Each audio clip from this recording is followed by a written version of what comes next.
Ó, tá aparecendo aí? Sim. Sim. Tá, né? Então vocês estão vendo, isso daqui tudo são imagens de Luxor, né? Vamos aqui colocar as imagens maiores.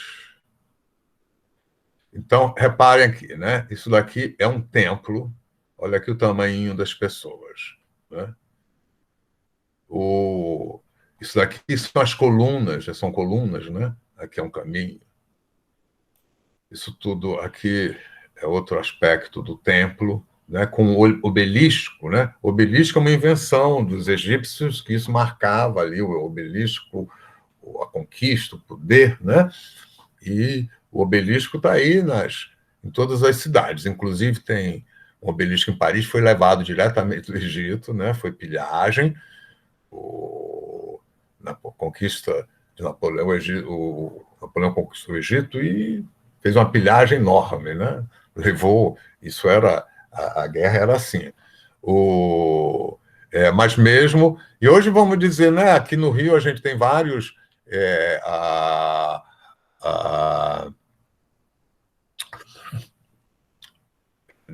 como é que é aqui desses. Oh, peraí. A gente tem vários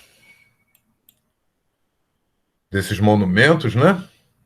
Então repare aqui, olha só. Aqui é a imagem, né? A imagem, deixa eu ver se aumentando fica melhor.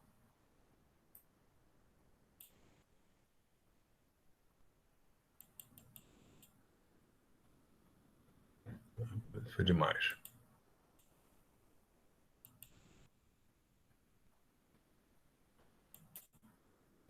Ou é demais. Mas eu acho que agora aqui está melhor. Né? Reparem, por que, que a rocha está? Porque isso é feito na rocha. Né? Olha a maravilha que é, né? Aqui as colunas, então a escada. Né? Isso daqui, né? Os gregos aprenderam dos egípcios. Né? Aqui as colunas. As colunas, para os egípcios, elas tinham várias formas, mas desde que criaram, que tem uma parte que é a base lá em cima tem imitando uma flor. Né? o, o, é, a, Essas colunatas, né? As colunatas estão aí de diversas formas, né? Isso é uma grande invenção das colunas, tem uma parte superior, tem essa outra parte, né? E isso vai ser desenvolvido e aperfeiçoado pelos gregos, né? É uma civilização mais nova. E o Egito, no final, foi conquistado pelos gregos. Inclusive, a cidade de Alexandria, né, foi conquistada por Alexandre o Grande. O Império Grego, que a dificuldade da Grécia era a união. Né? A união que para o Egito já nasceu no começo, como o Egito já começa com a união, né, de vários tribos, vários povos, eram os nomes, se eu não me engano, as povoações deles, e se unem, então surgem, vamos dizer, as cidades, e toda, vamos dizer, tudo essa é uma técnica, e tudo isso é feito à mão. Né? E aqui não tem trabalho individual, e tudo isso segue normas, né, que foram criadas ao longo, no início, ao longo dos séculos, se perpetuaram. Né? A questão da inovação, isso não existe, né? Esse pensamento, né? Que hoje, para nós, mais do que moderno, nós somos contemporâneos, é uma coisa tão importante, tão fundamental, né? Que é a inovação. A inovação é o novo, é sempre o diferente. Aqui não, aqui é o contrário, não tem nada disso de inovação. Inovação só por necessidade, por imposição mesmo, vamos dizer, né? Certas, ou por um feliz acaso, ou seja, coisa muito rara. Né? O, é, a, então, aqui alguns exemplos, eu vou passando rápido, vocês veem aqui a, o, a importância, né, dos ícones, todos seguem aqui, olha só, o mesmo princípio, né? E eles não têm a preocupação de tirar totalmente a figura da pedra. Por quê? Porque esse nível de ilusionismo, né? Aqui a gente tem naturalismo, que imita a natureza, é uma coisa natural, né? E ilusionismo, é para fazer, mas é um ilusionismo, vamos dizer, não muito, porque é um ilusionismo que esbarra nessa representação do poder. Né? Isso daqui é para parecer uma figura humana, mas não é uma figura humana qualquer. Né? Antes da figura humana, é uma figura, ou é um deus, ou é um sacerdote, ou é o faraó, em suma, não é? É um símbolo, a questão simbólica, né? Isso vem de onde? Isso vem da narrativa da religião, vem, né, do poder, né? Com os gregos, e aí vai ter, né, uma diferença que esse ilusionismo vai atingir um grau de perfeição, né, que já é uma situação nova, vamos dizer, um limite, é o máximo, né, que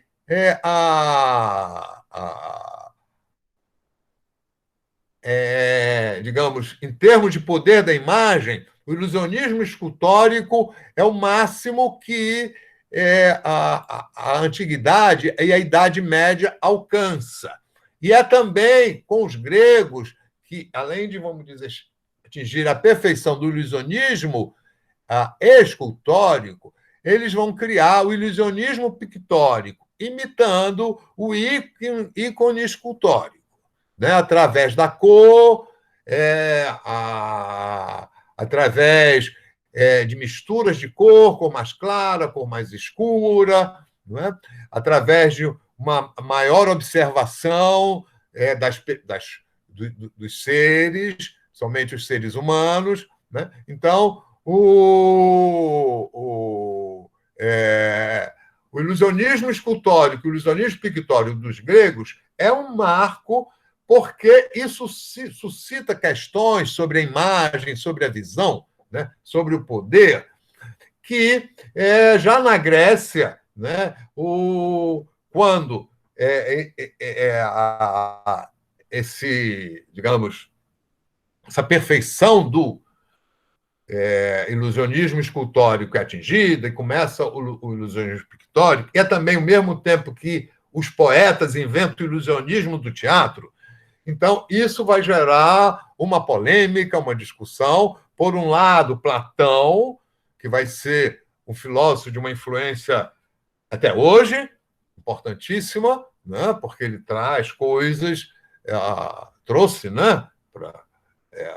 Que permanecem, inclusive, ideias, né? O mundo das ideias. Isso é a invenção do Platão. Né? E a gente não consegue viver sem ideia. Não? Isso é a invenção do Platão. Mas Platão condena o ilusionismo histórico, o ilusionismo do teatro. Né? Isso por quê? Né? Eu só vou deixar aqui a pergunta por quê, enquanto que o seu estudante, seu aprendiz, o filósofo Aristóteles, mais jovem, que o segue, né, vai, pelo contrário, defender o ilusionismo e dizer que ele tem vantagens sobre a verdade da história. Porque essa questão do ilusionismo envolve a questão da verdade. Né? E a verdade, né, por isso que é importante, tudo isso daqui tem a ver com uma verdade religiosa. Né? E a verdade, ela é até a filosofia, né? Ela é essencialmente religiosa. Com a filosofia, a filosofia que surge na Grécia, a filosofia grega, você vai ter uma verdade separada da religião, né? Que vai surgir a própria filosofia, que é o questionamento da verdade, a partir do raciocínio, da dialética. Né? Isso é a grande invenção grega. Isso é Sócrates. Né? Sócrates, Platão e Aristóteles. Né? Então, vai ser, vamos dizer, a base para o pensamento científico. Né? Por quê? Porque o pensamento não científico, o pensamento puramente religioso, as coisas ficam todas misturadas, não é? Então, é com a filosofia, é a, vai se impor, né, a questão da lógica, a questão da prova, a questão né, com conceitos que vão ser criados por Platão, por Aristóteles. Aristóteles é que vai criar o conceito, né, que nós usamos hoje para classificar as coisas, o ser sob muitos aspectos, aspectos do B, o empirismo, né? Então, mas vamos ver, isso daqui é bem, a gente entendendo o Egito, a gente entende bem, vamos dizer, a antiguidade, e a antiguidade na Índia, antiguidade na China. A antiguidade na China durou até o século XX, né? O Império Chinês ele vai surgir bem mais recente do que o Império egípcio, né? Já é da época do Império Romano, mas antes a civilização chinesa ela vai começar também lá 3.000 anos, 2.000 anos antes de Cristo, né? E tem particularidades e para o futuro vai ter uma importância enorme, né? Mas então, vamos ver aqui um pouquinho mais, algumas dessas imagens, para a gente. Isso tudo é Luxor, né? São templos, uma parte antiga da cidade, né? O, é, Pera lá, o que foi que aconteceu? Desculpem aqui, não sei o que aconteceu, mas vamos parar aqui, pronto. Então, deixa eu. Cadê? Deixa eu parar esta apresentação e ir para a outra. Vamos agora aqui.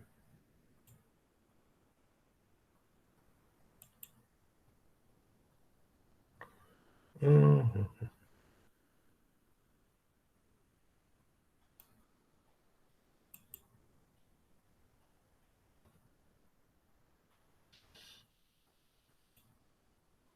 A gente tem esse obelisco aqui no Brasil ou não? Tem muitos obeliscos aqui no Rio de Janeiro, tem. Aqui no Parque do Flamengo, no Parque do Flamengo, na altura.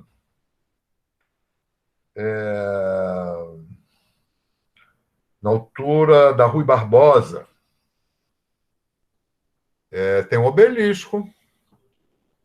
Mas como é que funciona isso? Tipo, O obelisco é coloca lá? um monumento na pedra que marca um local e uma data. Ali o obelisco aqui, eu acho que marca a fundação da cidade, Estácio de Sá, não sei. O obelisco é sempre uma pedra com inscrições. E uma pedra no formato alto, comprido, né? Assim, tem essa forma, eu não sei como é que chama, octaedro, não sei o quê, e com inscrições. E aí, lá é um monumento, né? Faz parte de um monumento. Aí no aterro do Flamengo tem um obelisco, e embaixo, subterrâneo, tem um espaço de exposição, são coisas sobre a cidade e tal. E tem outros por aí, pelo mundo afora, está cheio de obelisco. Na minha cidade, em Manaus, tem um obelisco, na cidade de Natal, né? E no obelisco marcou centenário, então tem o nome de todos os vereadores da época, o prefeito, o governador, e meu pai era vereador na época, o nome dele está lá no obelisco, no obelisco da cidade. É um marco da cidade, né? Isso é uma tradição. Bem, agora aqui eu estou indo, olha só, eu estou aqui, isso daqui é em Berlim, o Museu Berlim, aqui sou eu, isso daqui foi 2000, eu acho 18, foi 2018, né? E isso daqui é um museu chamado Museu da Antiguidade, o Antiques Museu. Berlim tem uma ilha dentro da cidade, que é chamada Ilha dos Museus. São vários museus, isso daqui é um deles. Reparem aqui, ele está construído, isso já é do século XIX, né? É uma construção no estilo neoclássico, ou seja, que vai é uma uma construção, né, destinada a um objetivo do mundo moderno, mas usando no estilo das construções grego-romanas. Então, a característica principal da arquitetura grega, né, são 3 tipos de coluna. Né? Os gregos, eles racionalizaram, eles simplificaram, racionalizaram, tornaram a coisa prática. Né? Mais do que agricultores, eles eram comerciantes, eles eram pescadores, eles eram mercadores, eles viviam muito no mar. Né? O poder militar deles veio, em primeiro lugar, também lá do domínio do Mediterrâneo. Né? Depois foram seguidos pelos romanos.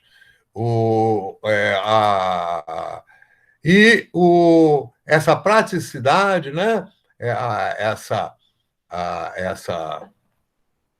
racionalidade, né? Então, eles tinham 3 tipos de coluna: a jônica, a dórica, jônica e a coríntia, né? Que correspondiam a 3 tipos de templo, né? Que se diferenciavam em termos de tamanho, em termos de peso, mas seguiam a mesma digamos, a mesma forma, né? As proporções que eram diferentes, que formas simples, né? Retângulos, retas, segmentos de reta. Né? E esse museu ele está voltado para a arte greco-romana, a arte da antiguidade. A gente chama greco-romana por quê? Porque os romanos, né? Já falei isso daí todo mundo sabe, os romanos conquistaram militarmente a Grécia e foram conquistados culturalmente pela Grécia. Então, os romanos adotaram os deuses dos gregos, mudaram os nomes, adaptaram as roupas das coisas. Né? E aqui a gente tem, então, por isso se chama greco-romana, né? Eles adotaram as colunas, a forma de construção, aprenderam com os gregos, levavam os artistas gregos para lá, encomendavam, faziam cópias, né? E então a gente vai ter a arte greco-romana, né? Isso daqui são 2 estátuas em tamanho natural, que eu mandei também. Não mandei, não.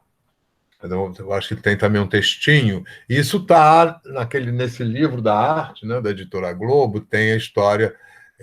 São 2 estátuas de bronze que foram encontradas afundadas no mar. Né? Isso deve ter tido. Elas deviam estar sendo transportadas da Grécia para a Itália, né? Para Roma, para alguma cidade do Império Romano. Deve ter havido um naufrágio, alguma coisa, né? E elas foram reencontradas de bronze, sem os elmos, sem os escudos, sem as armas. Né? Isso daqui já vamos dizer, imagina-se que eram complementadas assim. Né? Mas isso daqui é um exemplo, não é, do ilusionismo escultórico atingido pelos gregos. Né? Um ilusionismo para parecer, né, a figura como se fosse de verdade. Eu não vou chamar de real, porque o objetivo não tem nada a ver com a realidade. O objetivo disso é representar. Né? Uma das formas da arte é a representação. O ícone, vamos dizer, é uma representação, sempre representa alguma coisa. E essa representação a gente entende, todo mundo, pela própria forma. Né? Por exemplo, que isso daqui representa um homem, isso não representa uma mulher, isso representa um homem adulto, não representa um homem criança, não representa um homem velho, não representa um cachorro. Né? Então, o ícone tem, vamos dizer, ele sempre tem esse caráter de representação. Isso não pode ser generalizado para toda a arte, né? Porque a arte abstrata não é representação. Né? É, a, o, e né, a arte abstrata, geométrica, né, por exemplo, aqui o chão. Né? O chão, isso daqui está desenhado, isso daqui, vamos dizer, está trabalhado. Agora aqui é geométrico. Né? E isso pode ser, tem variações, são os padrões. Né? E tem o ícone. Né? E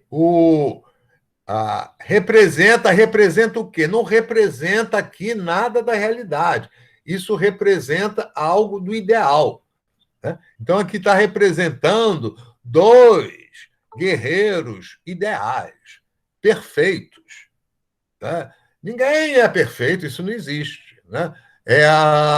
Perfeito dentro de uma determinada idade. Né? Isso aqui deve ser uns caras de uns 20 e poucos anos, ou 30 anos, inclusive tem pelo cabelo, pela barba, um é mais novo, outro é mais velho e tal. Né? Como aqui você tem, não é, outras ícones escultóricos, né, que estão representando figuras. Né? Para entender quem representa, né,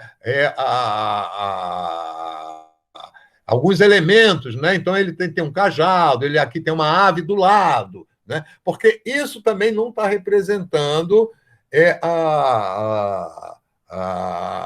figuras reais do mundo, tá? Figuras ideais que só podem existir no campo dos deuses, que são perfeitos, ou da imortalidade, digamos, aqueles que atingiram o nível dos deuses. Não é? O herói, né? É o herói mitológico. Né? É claro que isso exige de quem faz uma grande habilidade extraordinária e também, vamos dizer, muita observação. Observação da musculatura, observação do corpo, das proporções. Né? Isso foi feito coletivamente e alguns chefes de oficina, porque para trabalhar o mármore e trabalhar o metal é preciso oficinas. Né? Essas oficinas de trabalho da pedra que, né, digamos, é uma indústria manufatureira. Né? Isso existe até hoje na Grécia. Né? Assim, povoados em que todo mundo trabalha com a pedra, esculpindo. Né? E que isso tudo são figuras ideais que... Qual é a finalidade? Para que o público queria isso? Era para o templo ou para o santuário, ou para o lugar público, para quê? Para veneração. Para veneração, que é uma forma de você, digamos, entrar em contato com esse mundo ideal. Né? Então, vamos aqui ver um pouco do ilusionismo escultórico grego, né? Que continuou com os romanos, e que vai ser, com o fim do Império Romano, ele vai praticamente desaparecer, porque do lado oriental, em Bizâncio, ele vai ser condenado, como Platão condenava. Né? Do lado oriental, com os islamitas, isso vai ser mais condenado ainda. A imagem vai ser abolida dos templos e quase que desaparece dos livros manuscritos. E do lado ocidental, né, o fim do Império Romano foi significou o fim praticamente da vida nas cidades. Todo mundo foi viver em fazendas ou feudos. O que é? Alguém chegando? Bem, vamos lá. Viver em fazendas ou feudos, não é? É o feudalismo. É sem vida na cidade.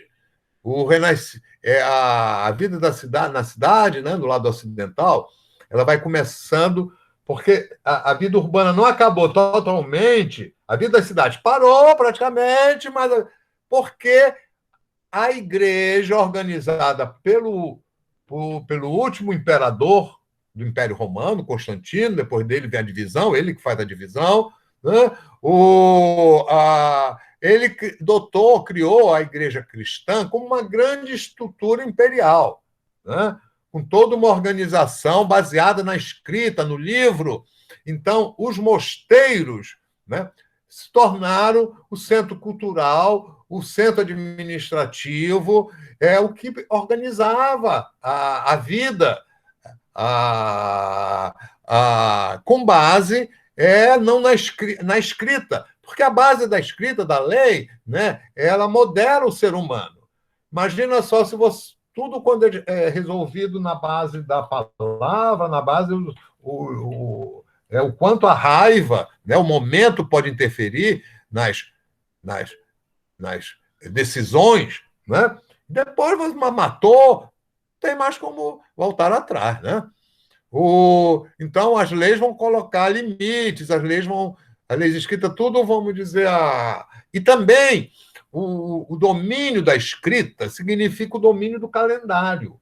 Para a agricultura é fundamental ter o calendário. O calendário exige a observação constante, atualização, né? O nosso calendário, por exemplo, nós usamos hoje, é o calendário juliano, ele foi criado por Júlio César. Depois de Júlio César é que começou o Império, né? Júlio César ainda era um cônsul, e para ele não ser imperador, ele foi assassinado, e aí vai ser um sobrinho protegido dele, que vai depois se tornando Augusto, né? Vai ser o primeiro imperador. E com o Constantino, né? Que já vai ser lá no século V, ou no século IV, 300 e tanto, por aí, ele vai... o império é tão grande e tal, ele vai dividir para deixar para os seus filhos, um recebe um lado, outro recebe o outro, e ele se converte ao cristianismo e transforma o cristianismo numa religião oficial, a religião oficial de Roma, né? Então, como religião oficial, ela vai ter toda uma estrutura, né, baseada no livro, na escrita, né? Então, quando acaba o Império, um século depois, né, e do lado ocidental, a vida urbana, devido às guerras e tal, permanece essa estrutura da igreja, né, com os bispos, os abades, são as abadias, tem toda uma hierarquia, não é? E centralizada em Roma, que vai, vamos dizer, é o que vai manter os feudos, não é? Em comunicação, em relação, e vai ter uma função importante de educação, de legislação, de regra, né? Toda a vida religiosa vai estar concentrada na igreja, né? Então, aqui vamos passear aqui pelo Antiques-Museum, né? Vejo aqui a maravilha que né? Em termos de ilusionismo da figura, né? Aqui, agora, é uma figura ideal, né? Isso não tem nada a ver com realidade. É o ilusionismo escultórico, né? Os rostos, eles são sempre feitos seguindo um determinado padrão, né? As proporções, elas foram determinadas, né? Então vai ter um escultor, Policleto, que é um chefe de uma oficina, que ele vai criar os cânones, né? As medidas ideais da beleza, né? Da beleza. E a beleza para os gregos em primeiro lugar, é a beleza masculina, a beleza do guerreiro, é o poder, né? É o poder do homem guerreiro. Vem depois também, né,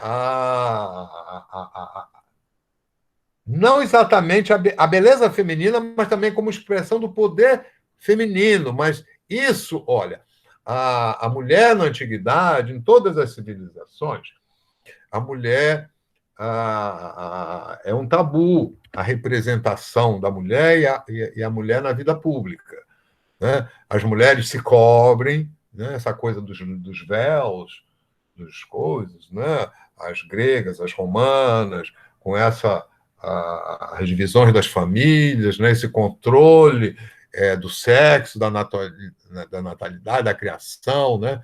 Então, a questão dos tabus, né? Porque aqui, né,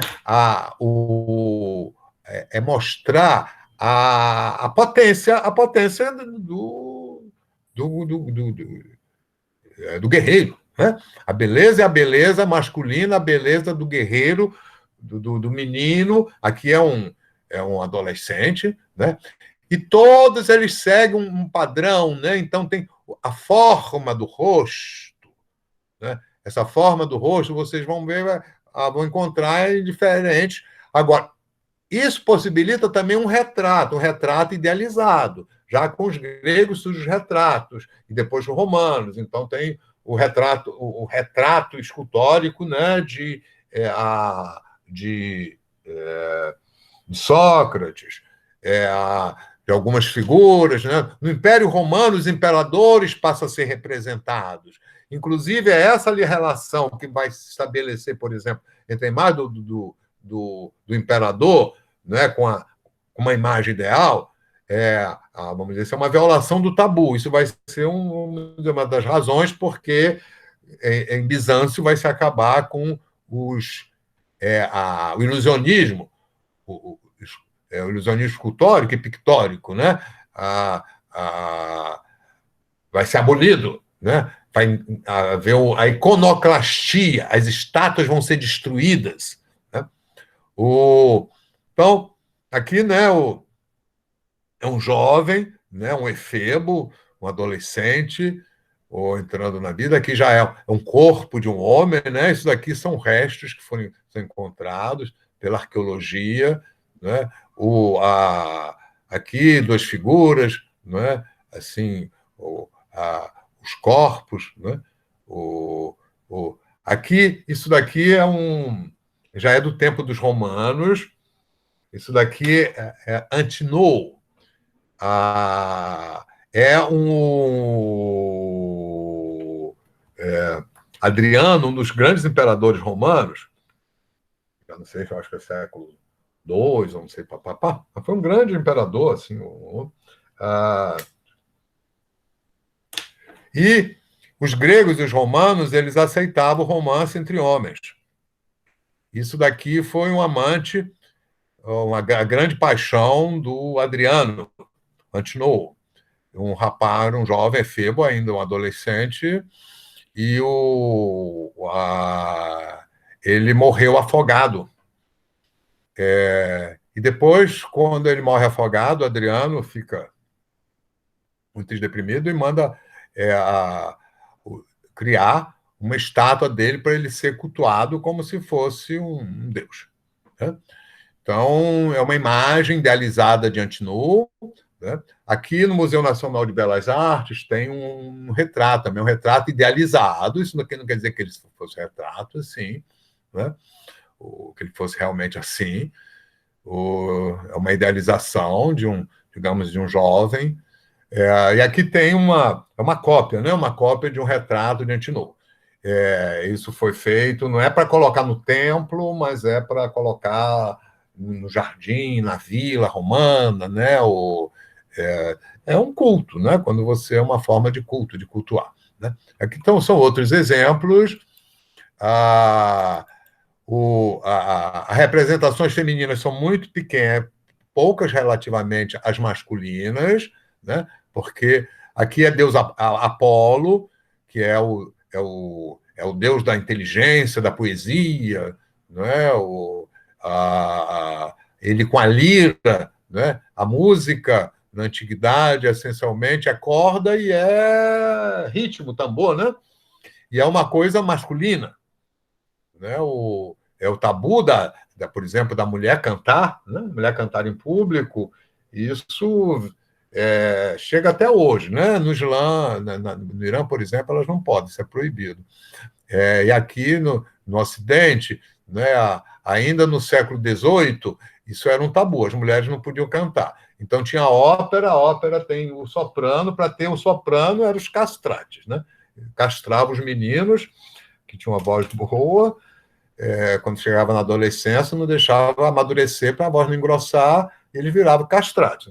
Alguns castrates, inclusive, foram famosos. Dom João VI, quando veio para o Brasil, ele gostava muito de ópera, ele trouxe ópera, trouxe castrate para cá. Né? Isso já é século XIX, com a Revolução Industrial, que aí tudo vai mudar, né? E aí as mulheres vão ter um outro papel na sociedade, né? Que é algo que ainda não é, digamos, no mundo inteiro pacífico, né? Não é uma coisa, não é um ponto pacífico. Tanto a liberdade das mulheres, como também a liberdade amorosa dos homens. Bem, aqui ó, é um imperador, né? Aqui idealizado. Né? O imperador apresentado, o retrato parece mesmo, é um retrato. Né? E no final do Império Romano, com a decadência, né? As guerras, os imperadores duravam 2, 3 anos, eram assassinados com a família, as mulheres desterradas, e aí subia outro, né? E já não eram mais nem latinos, já eram também germânicos, aquela confusão toda. Então, ele já tinha o corpo do imperador pronto e só mudava a cabeça. Caiu o imperador e fazia o retrato do novo imperador e mudava a cabeça. Né? Então, aqui é o guerreiro, né? Aqui o saiote, né? Esse negócio de saia, né? de saiote, começa pelos homens. Né? Os escoceses ainda têm o saiote. As mulheres sempre era túnico, vestido a coisa comprida. Né? Aqui é outra imagem do Antinu, um busto, né? Se eu não me engano, é uma cópia desse busto, ou de um busto semelhante, que tem aqui no Museu Nacional de Belas Artes. Né? Aí outra, eu tenho a impressão que é o Antinu também. Aqui são vários retratos, né? Retratos daqui da época dos romanos. Isso daqui é um imperador, eu não sei se é o próprio Adriano. Aqui são outros, aqui são retratos. Né? O retrato ele surge na cultura greco-romana, em primeiro lugar, como escultura. Né? Retrato de pintura não tem. Né? E por quê? Porque isso, vamos dizer, é uma representação, e uma representação, né?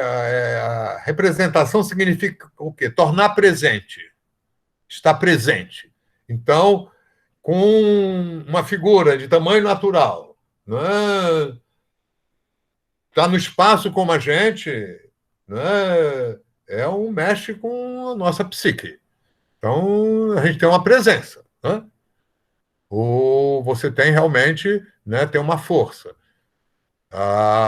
E é essa força que do ícone escultórico, né, também chamado de ídolo, essa força psíquica que, por um lado, vai ser incentivada e, por outro lado, vai ser condenada.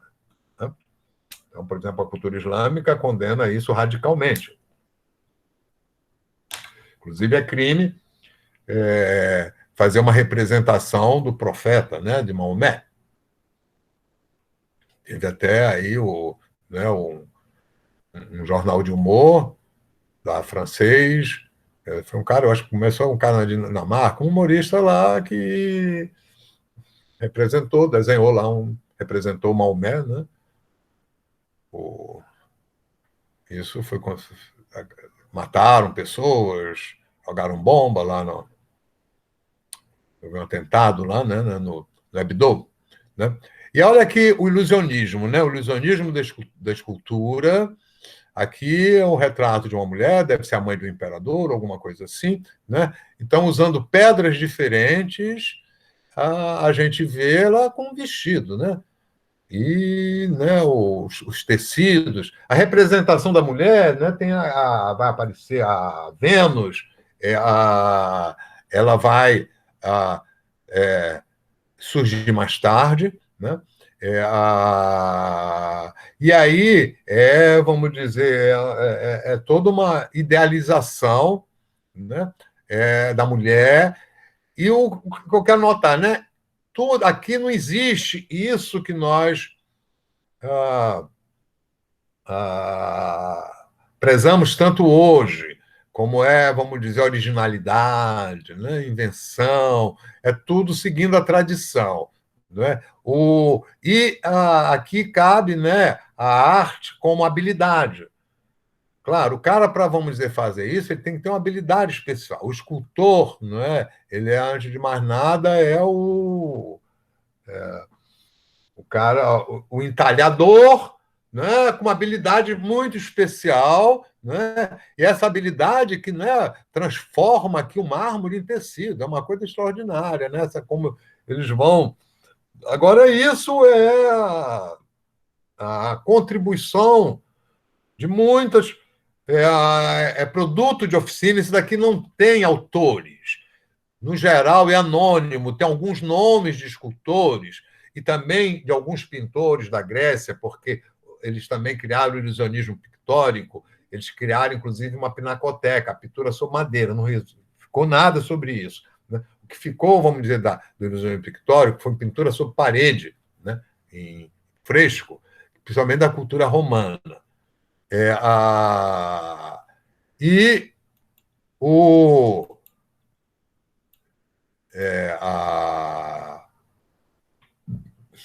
a, a, o ilusionismo escultórico, né, ele tem, vamos dizer, essa função de representar o poder, principalmente é o poder espiritual. Né? Poder, então, aqui, se eu não me engano, é a representação de uma imperatriz, mas como uma deusa, e uma deusa que isso daqui simboliza abundância, né? É uma cornucópia. Reparem, né, a roupa, o entalhe. É claro, vamos dizer, para desenvolver. Isso também não se fazia sozinho. Tem um mestre, tem alguém responsável, era o mestre da oficina, e a maior parte disso daí não é original, é tudo cópia. Porque se criava uma e depois se criava outra, e se fazia outra, né? E isso ao longo de décadas, de séculos. As inovações eram muito lentas, né? Por exemplo, a primeira representação de um nu feminino, que é uma deusa, aquilo ali foi acontece na Grécia, né? Foi uma coisa, por um lado, causou muita polêmica, mas, por outro lado, causou muito fascínio. Aí deu certo, passaram a imitar. Então, aqui, o ilusionismo escultórico, né? Greco-romano. Vamos voltar aqui.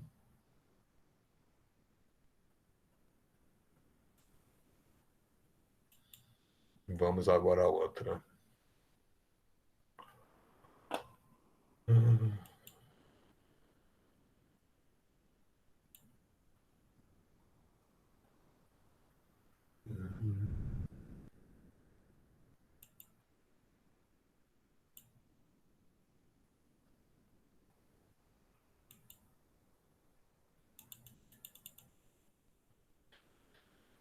Aqui, então, a civilização grega, né, como eu já falei mais de uma vez, vou enfatizar novamente aqui, é uma civilização bem mais recente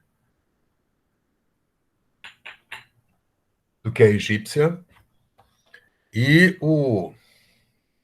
digamos, o grande florescimento da cultura grega é lá pelo século V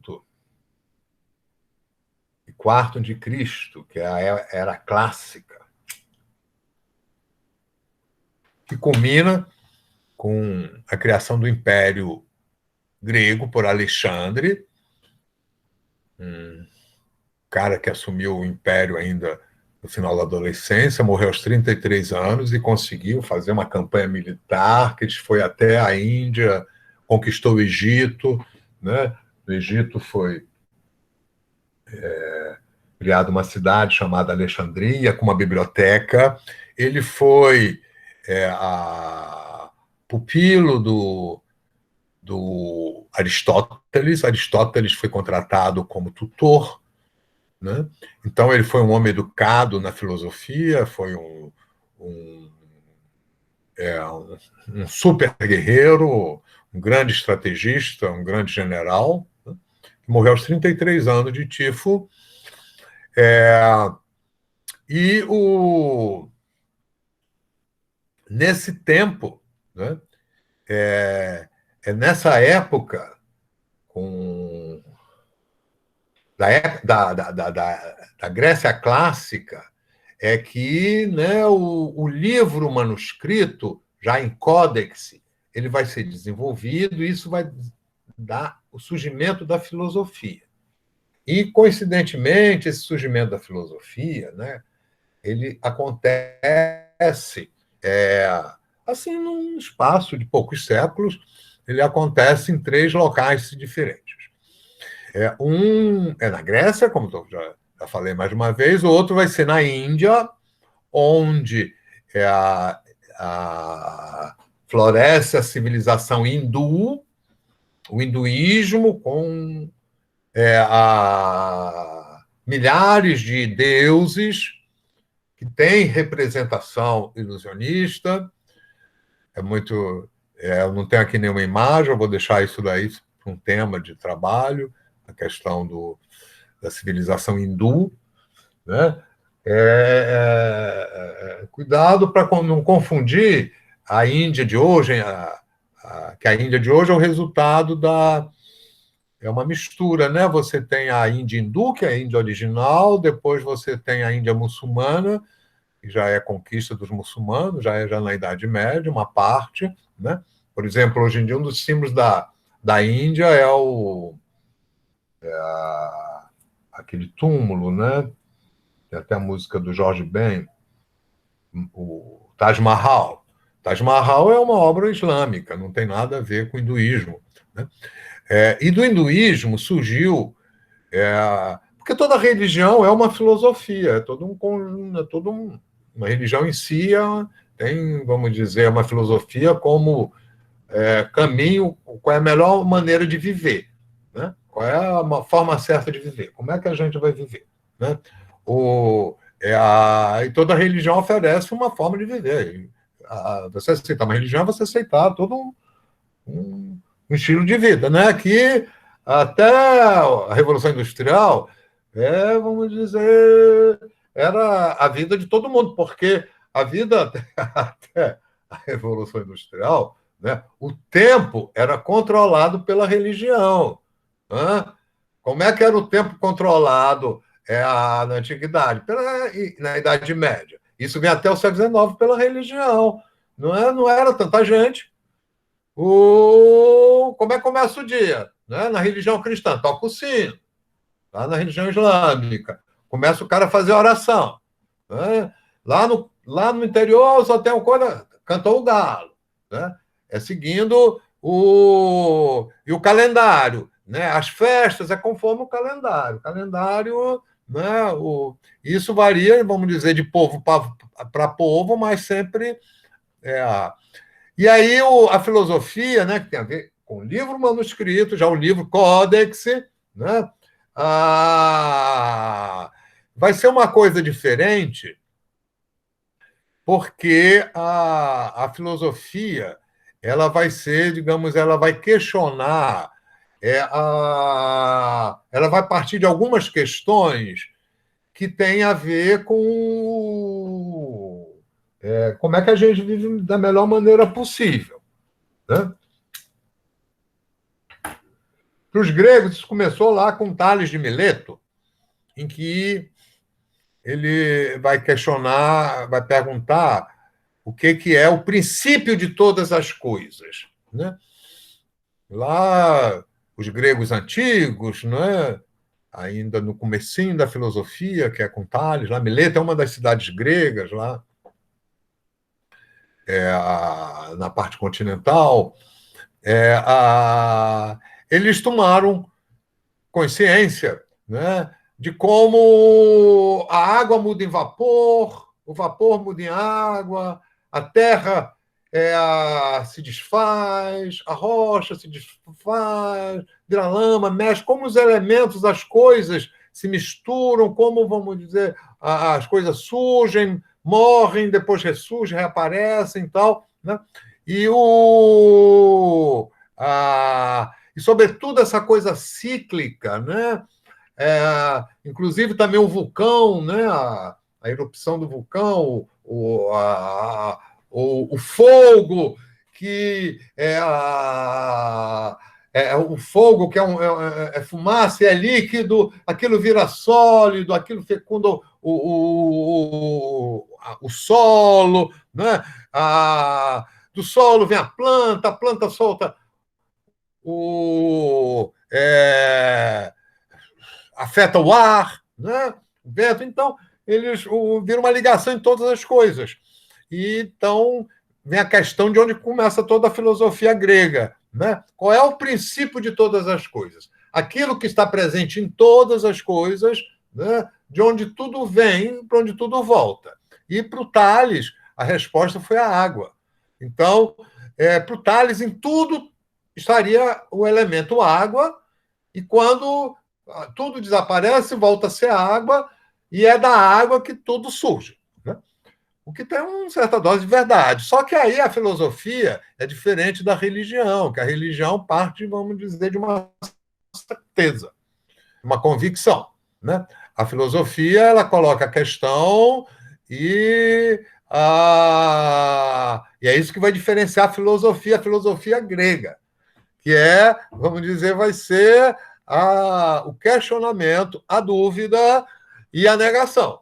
Então vão surgir filósofos que vão dizer, não, primeiro vai dizer não é água, não. Vem lá que foi digamos, um discípulo, né, do Tales, vai dizer, não, é o ar, o princípio vital. Aí outro vai ser o ilimitado, até que vamos chegar, por exemplo, quando chega Platão, ele vai dizer que vai ser as ideias. Né? Antes teve Parmênides, vai ser o ser. E nisso, vamos dizer, a filosofia, né? E ela não vai, a filosofia grega, ela não questiona a religião, né? Por exemplo, até o mundo das ideias do Platão, ele compara o mundo dos deuses. Né? Então, mas então vamos, ao mesmo tempo que surge lá a filosofia com Tales, lá na Índia, né, vai surgir um filósofo que é Buda, que ele não vai questionar. Né, o hinduísmo é uma religião diferente da religião egípcia, diferente da religião grega, é uma religião, a religião dos hindus com seus deuses, né, a sua regulação, inclusive a divisão da sociedade em castas, né,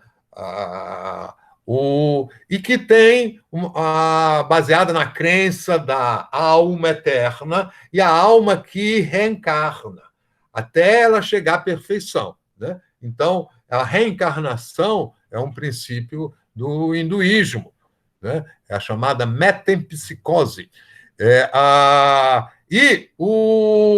Com isso, né, eles explicam o sofrimento, tudo como um ciclo, né? A vida é um ciclo de provas, de sofrimento, e conforme, vamos dizer, você aceita, você se composta o seu destino, após a morte, a alma se eleva. Né? Então, a alma de tudo, e você pode também, se você for mal, vai ser condenado, você pode voltar com uma alma de um ser inferior. E as classes sociais, que aí são as classes, também são explicadas também pela questão, vamos dizer, da alma dessa reencarnação. E o auge, vamos dizer, é atingir o nirvana. Atingir o nirvana, né? E o Buda vai colocar em questão como atingir o nirvana.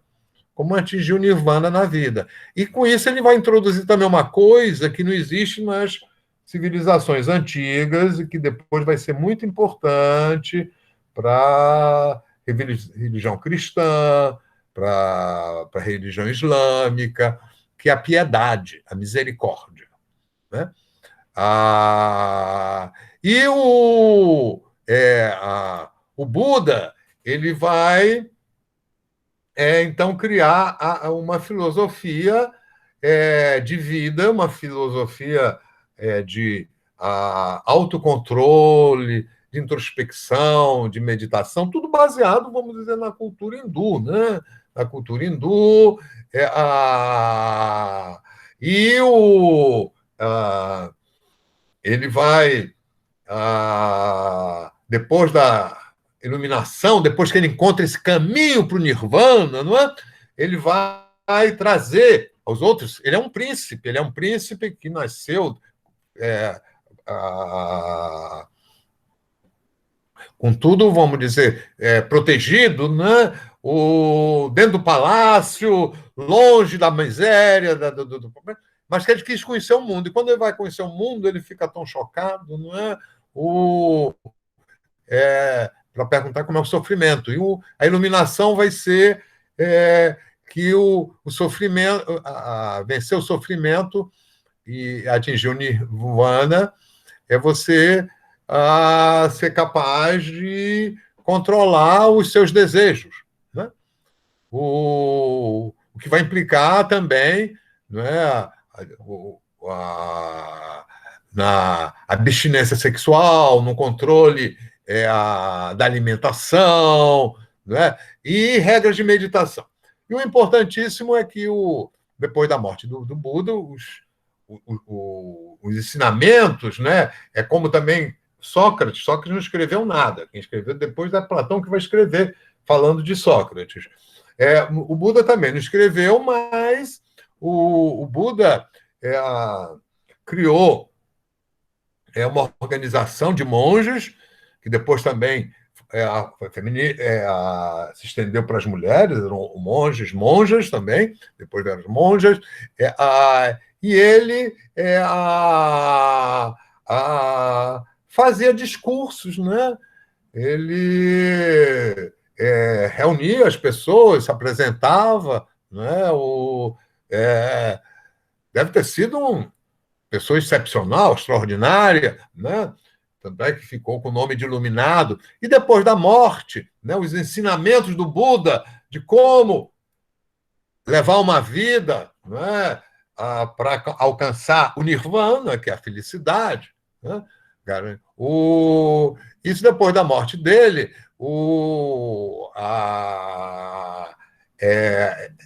esses discursos eram registrados, né? Por escrita, né? E cria-se uma doutrina e se transforma numa religião. E religião é isso, né? Religião com muitas variações, com várias seitas, né? Mas que tem uma coisa importantíssima, que é o ícone escultórico, né? O ícone escultórico com o ilusionismo escultórico, a representação. A representação do Buda, que é a representação de toda uma postura, né? Então, isso daqui é uma forma de você sentar, de você exercitar o corpo, né? De você exercitar a mente, né? E o budismo, ele encontrou muita resistência, não é, na Índia, no hinduísmo, e inclusive por causa da expansão do budismo, né, que os hindus vão escrever as suas doutrinas, o hinduísmo, né, os sacerdotes, os brahmanes, vão escrever os livros dos Vedas, né, que é os conhecimentos que fundamentavam a religião. Então, o budismo ele vai se espalhar pela Índia, pelo Japão, pela China, desculpa, ele vai atravessar as fronteiras da Índia, vai alcançar a China. Na China ele vai ter uma importância enorme, né? No Japão também, né? Adquirindo formas locais. E o importantíssimo é isso, né? A importância da representação do Buda como uma figura ideal em que, através do contato, não é? Você se inspira. Ele mostra um poder. Aí é um poder, não é mais aquele poder, não é, da estátua romana, do poder imperial, é o poder espiritual. Né? Então, são vários. E conforme os locais, né, o Buda na Índia, o Buda na China, o Buda no Japão, ele vai adquirindo formas locais, o budismo adquire conotações especiais, né? E a partir daí vai ter uma influência enorme no mundo. Uma das grandes invenções do budismo vai ser o mosteiro e o espaço de meditação individual. Mas hoje vamos ficar aqui pelo ilusionismo, né? Aqui já é um Buda da China, né? Que esse Buda gordo, né? Isso tem a ver com Lao Tse. É uma, porque, ao mesmo tempo, nessa mesma época que surge o budismo, a filosofia grega, surge na China Lao Tse com a teoria do Tao. Assim como o Tales de Mileto explicava, tudo vem da água, a água está presente em tudo, é o elemento principal.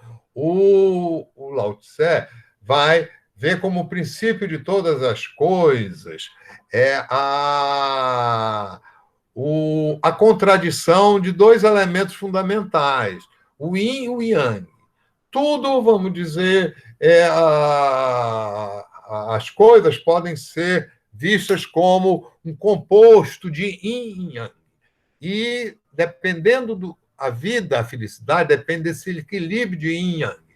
É uma visão muito ligada, vamos dizer, à alimentação, aos alimentos, aos compostos, como misturar as coisas. Né? Isso é uma coisa muito importante. A filosofia, né, que é uma outra representação de Buda, né, nessa posição.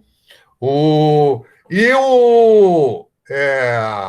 o taoísmo, né? O taoísmo que criou o I Ching, que é um método de adivinhação, né? O taoísmo deu essa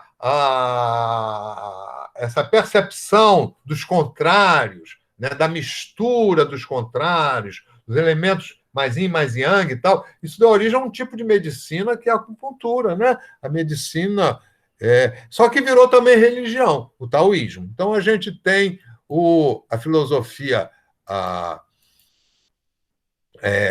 budista, né, que surge na Índia, se espalha pelo Oriente. Na China surge o taoísmo e surge também o confucionismo.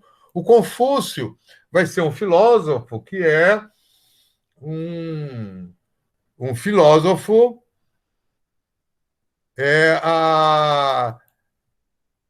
da moral, do comportamento, qual é o comportamento certo, correto, né? Do homem de responsabilidade. No Império Chinês foi inventado o serviço público.